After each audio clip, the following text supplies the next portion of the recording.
পরীক্ষা করবার দরকার। বলো কৃষ্ণ, কি পরীক্ষা দিতে হবে আমার? ওই যে দূরে বৃক্ষ দেখছো, বলো তো ওই বৃক্ষে কতগুলো পাতা আছে? ও কৃষ্ণ, একটি বৃক্ষে তো লক্ষ লক্ষ পাতা থাকে, তাই কি গুণে শেষ করা যায়?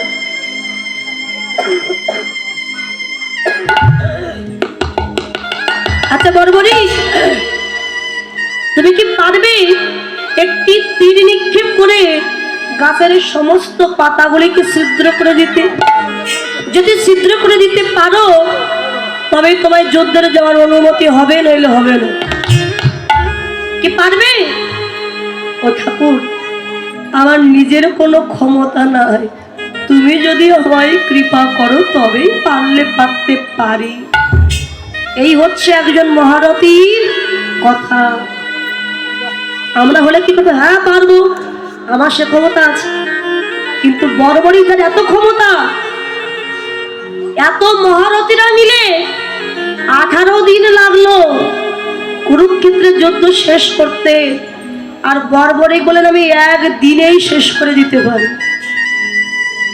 তা সে বলছে প্রভু আমার কোনো ক্ষমতা নাই, তুমি যদি আমায় কৃপা করো। তা বেশি দেখি তেমন করে তুমি গাছের পাতা ছিদ্র করো। হাতে তীর ধনুক নিয়ে বর্বরীকে নয়ন মুদ্রিত করে কৃষ্ণ নাম জপ করছে। হে কৃষ্ণ করুণা সিন্ধু দীনবন্ধু জগৎপতি গোপেশ গোপিকা কান্ত রাধা কান্ত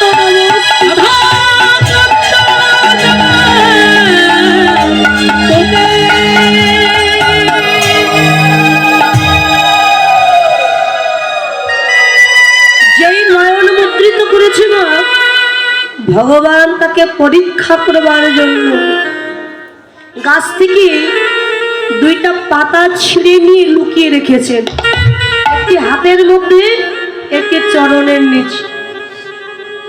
বর্বরীকে নয়ন মেলে একটি বাণ নিক্ষেপ করে গাছের সমস্ত পাতাগুলোই ছিদ্র করে। ও ঠাকুর দেখো আমি পেরেছি প্রভু, দেখো দেখো সমস্ত পাতাই ছিদ্র হয়ে গেছে। ভগবান বলেন না বর্বরী, আমার পরীক্ষায় তুমি উত্তীর্ণ হতে পারো না। এই দেখো আমার হাতের মধ্যে কি পাতা লুকানো আছে, দেখো এটা তুমি ছিদ্র করতে পারো না। বর্বরী বলে প্রভু আমি দেখবো না, তুমি দেখো। কৃষ্ণ যেই নয়ন মেলে বাবা হাতের মুঠি খুলে দেখে ওই হাতের মধ্যে যে পাতা লুকিয়ে রেখেছিলেন ওটাও ছিদ্র হয়ে গেছে। দাঁড়াও, আমার চরণের নিচে যে একটি পাতা, চরণটা তুলে দিয়ে দেখতে পেলেন ওই চরণের নিচের পাতাও ছিদ্র হয়ে গেল। ভগবান দেখলেন এ তো মহাবীর, আর এই বীর যদি ওই দুর্যোধনের পক্ষে যায়, এই বীরের হাত থেকে আমি তো পাণ্ডবদের রক্ষা করতে পারবো না, তখন অধর্মের জয় হয়ে যাবে আর ধর্মের পরাজয় হয়ে যাবে।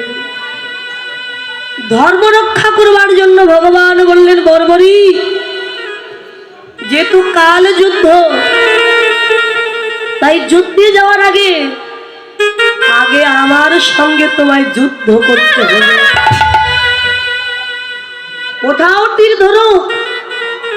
আর ভগবান সুদর্শন চক্র আহ্বান করল। চক্রটা ঘুরছে, চক্রটিকে দেখে বর্বরী তীর ধনুক মাটিতে ফেলে দিয়ে 2টি নয়নের জলে কেঁদে বলে গোবিন্দ এবার আমার মনের কথা তুমি শোনো প্রভু। আমি দুর্যোধনের পক্ষে যেতে চেয়েছিলাম কেন জানো? আমার মা যখন মারা যায়, যাওয়ার আগে আমার হাত ধরে কেঁদে বলেছিল বাবা বর্বরী যদি কখনো কোনো ধর্মযুদ্ধে তুই যাস বাবা, যে পক্ষটা দুর্বল তুই সেই পক্ষটাই অবলম্বন করিস।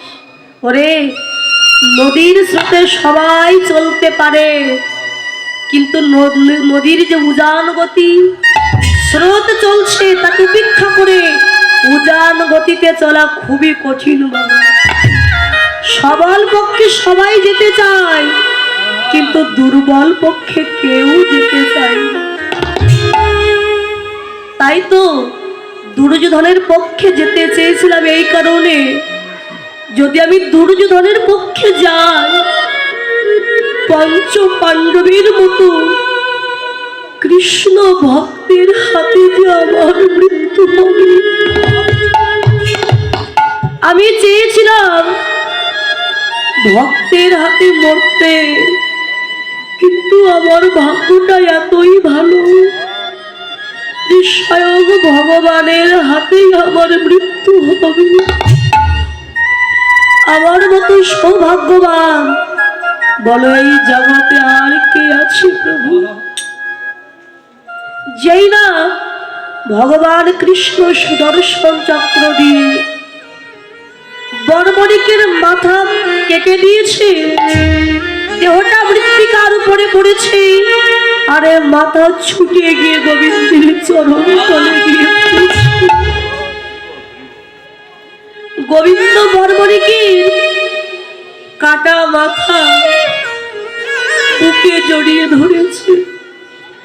বর্বরিক, আজকে আমায় ক্ষমা করে দেব, ধর্ম রক্ষার জন্য তোর মতো ভক্তের বলিদান হয়ে গেল। আমার যে বড় অপরাধ হলো। বর্বরিকের মাথা এখনো জীবিত, মাথা, সেই মাথা কথা বলছে আর কেঁদে বলে গোবিন্দ আমার মাথা তুমি ছেদন করে দিয়েছ, তাতে আমার দুঃখ নাই প্রভু, শুধু তোমার কাছে এই বিনতি, ওগো দয়াময়,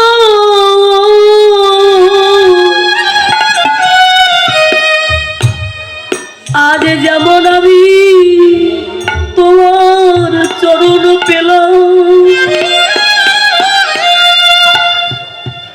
এমনি ভাবে আমায় যে কুলে জন তাও না কেন প্রভু দয়াময়,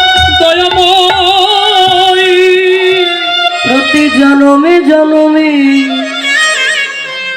তোমার চরণ ছাড়া আমায় করো না গো।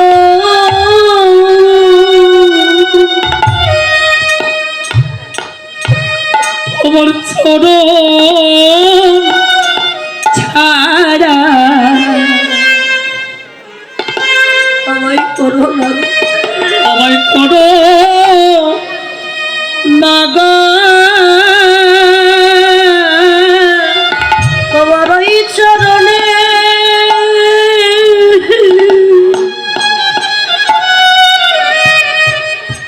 আমার যেন মতি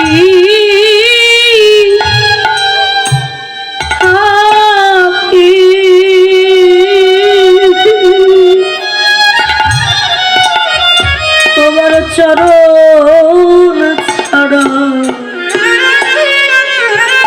করো না গো। তোমার ওই চরণে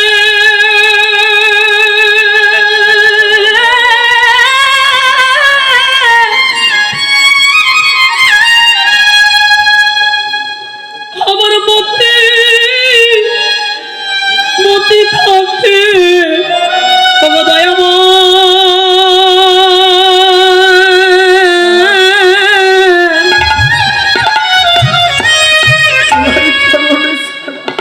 আমার চরণ ছাড়া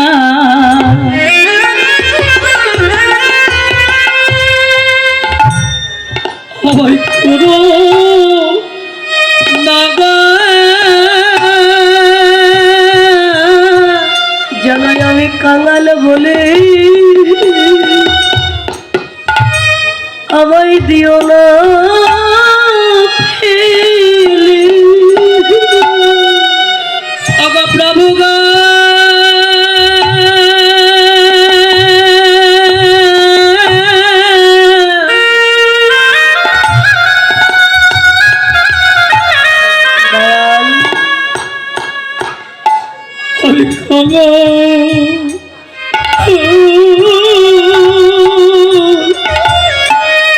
বলে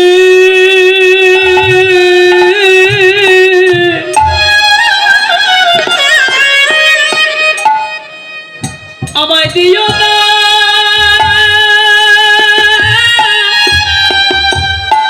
দিও না ফেলে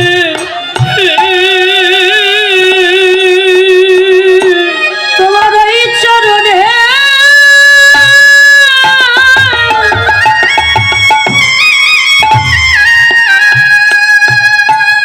জানো আমায় একটু আশ্রয়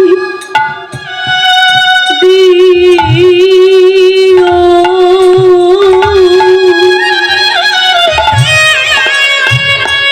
জানো আমি কাঙাল বলে আমায় দিও না ফেলে। আমায় ওই চরণে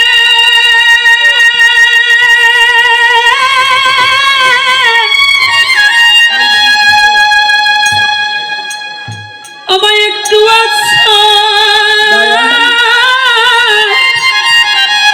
হে গোবিন্দ আমায় আশ্রয় দিও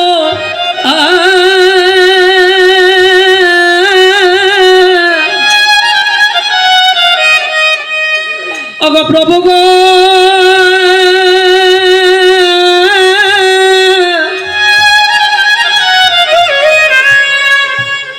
জানো আমায় আমায় যেন চরণ ছাড়া আমায় করা করোনা গো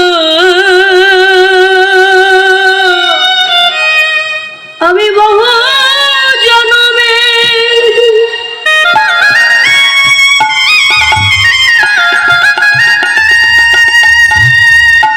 আমিও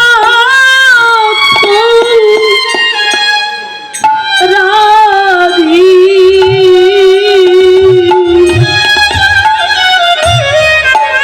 আমায় যেন কাঙাল বলে দিও না ফেলে। আমি বহু জনমে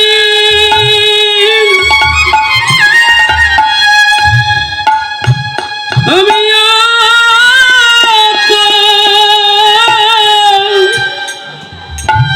অপরাধী যেন কাঙাল বলে আমায় দিও না ফেলে।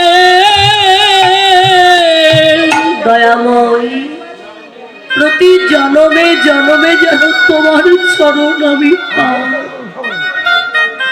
তোমার চরণ পাওয়ার জন্যই তো ভবে আসা। কিন্তু শুধু তার নয় বাবা, আমাদের সবার ভগবানের চরণ পাওয়ার জন্যই ভবে আসা। কিন্তু কাম কামনা দাসত্ব করতে করতে সবাই তার কথা ভুলে গেছে।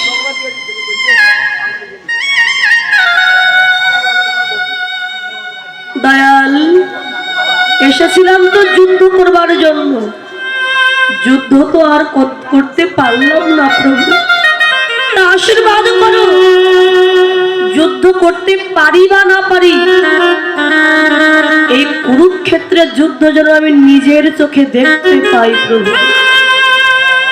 আমি তোমায় কথা দিলাম বর্বরী, আমি যখন অর্জুনের রথের সারথি হব, আমার চরণের পাশে থেকে তুমি এই কুরুক্ষেত্রের যুদ্ধটা দেখতে পাবে। আজকে কৃষ্ণচন্দ্র ভীমকে বললেন, দাদা এই জন্য তোমার নাতির দেহ নাই, হাত নাই, পা নাই, কিছুই নাই, আমি নিজে তার মাথা ছেদন করে দিয়েছিলাম। আচ্ছা কৃষ্ণ, তা তো বুঝলাম, তা আমি এমন কি বললাম যে আমার কথা শুনে ওর হাসি লাগলো? বর্বরিক বলে, দাদু ক্ষমা করে দাও। হাসলাম কেন জানো? এই যে তুমি বললে তোমার জন্য কুরুক্ষেত্রে যুদ্ধ জয়লাভ হয়েছে, দাদু অর্জুন বলছে আমার জন্য জয়লাভ হয়েছে। আরে কেউ জানুক আর নাই বা জানুক, আমি তো জানি কার জন্য যুদ্ধ জয়লাভ হয়েছে। দাদু, তুমি যাকে মেরেছো, মারার 1 ঘন্টা আগে আমার গোবিন্দ তাকে যে মেরে রেখেছিল। এ জগতে শুধু অর্জুনের রথের সারথি ভগবান নয়, প্রত্যেকের দেহরথের সারথি আমার গোবিন্দ। এই দেহরথ চলছে প্রত্যেক দিন কিসের দ্বারা? 6টি ঘোড়া, কাম ক্রোধ লোভ মদ মোহ মাৎসর্য। চালাচ্ছেন কি? পরমাত্মা রূপী ভগবান। এই দেহরথের সারথি যেদিন দেহরথ থেকে নেমে চলে যাবে পরমাত্মা সারথি, এই দেহরথে সেদিন সবাই ওই শ্মশানে গিয়ে পুড়িয়ে ছাই করে দেবে। তাই দাদু, তোমার কথা শুনে আমার হাসি পেল। মনে নাই যখন ভীম, অর্জুন আর কৃষ্ণ 3 জন ব্রাহ্মণ বেশে বাবা গিয়েছিলেন জরাসন্ধকে বধ করতে, মল্ল যুদ্ধ আহ্বান করলো, ভীম গেল যুদ্ধে। এত যুদ্ধ হচ্ছে কিন্তু কিছুতেই ভীম জরাসন্ধকে বধ করতে পারছেন। ভীম তখন নিজে চিন্তা করলো যে আমি তো যুদ্ধে জরাসন্ধকে পরাজিত করতে পারছি না, কি করি? আর চোখে কৃষ্ণের দিকে তাকিয়েছে। দেখুন কেমন করে অস্ত্র না তুলেও যুদ্ধ হয়। আর চোখে তাকিয়েছে, অমনি ভগবান মাটি থেকে একটা লম্বা কাঠি তুলে নিয়েছে। কাঠি তুলে ভগবান চিরেছে। চিরে যে কোথায় ফেলবেন এটা দেখবার আগে ভীম তখন বুঝতে পেরেছে, ও তাহলে কৃষ্ণ বোধহয় জরাসন্ধকে চিরে দেওয়ার কথা বলছে। জরাসন্ধকে ধরে ভীম 2 পা ধরে চিরে ফেলে দিয়েছে, মারা গেছে। তা ভীম জরাসন্ধকে ফেলে দিয়ে এমন করে পশ্চাতে তাকিয়ে বলছে, কৃষ্ণ দেখো আমার কত ক্ষমতা, জরাসন্ধের মতো বীরকে আমি বধ করেছি আমার ক্ষমতা, আমার বুদ্ধি দিয়ে। আমার মতো বীর কি কেউ আছে? ভগবান বললেন, দাদা আমি দেখবো না, তুমি দেখো। ভীম তাকিয়ে দেখে যে দেহটা চিরে 2 ভাগ করে দিয়েছিলেন, ওই দেহটা আবার জুড়ে গেছে। জরাসন্ধ আবার উঠে দাঁড়িয়ে যুদ্ধ করছে, আবার তো ভীমকে আঘাত করছে, ভীম রক্তে রাঙা হয়ে যাচ্ছে। চিন্তা করলেন, তাহলে কৃষ্ণ যে আমাকে দেখালো আবার জুড়ে গেল কি করে? আবার কৃষ্ণের দিকে তাকিয়েছে। কৃষ্ণ আবাসে কাঠি ধরে 2 হাত দিয়ে চিরে এই যে ডান হাতের ভাগ বাম দিকে ছুঁড়ে দিয়েছেন, আর বাম হাতের ভাগ ডান দিকে ছুঁড়ে দিয়েছেন।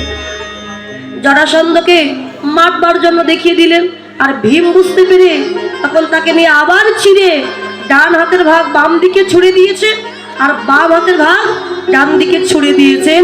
জরাসন্ধের মৃত্যু হয়ে গেল।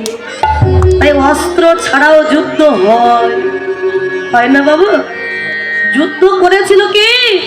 কৃষ্ণ। কৃষ্ণ বললেন, অর্জুন কেন তুমি মোহ করছো, কেন তুমি চিন্তা করছো যুদ্ধ করবার জন্য?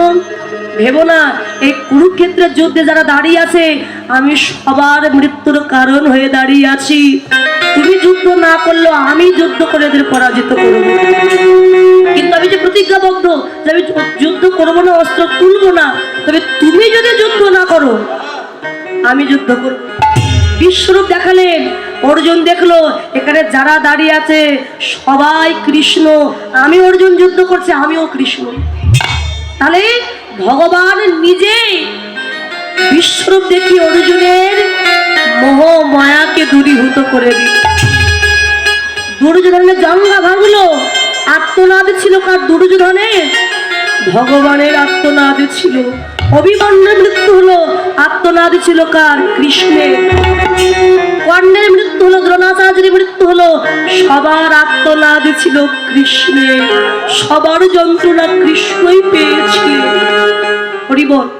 তাই আজকে সেই ভক্তির ভগবান ভীমের অহংকার চূর্ণ করলেন।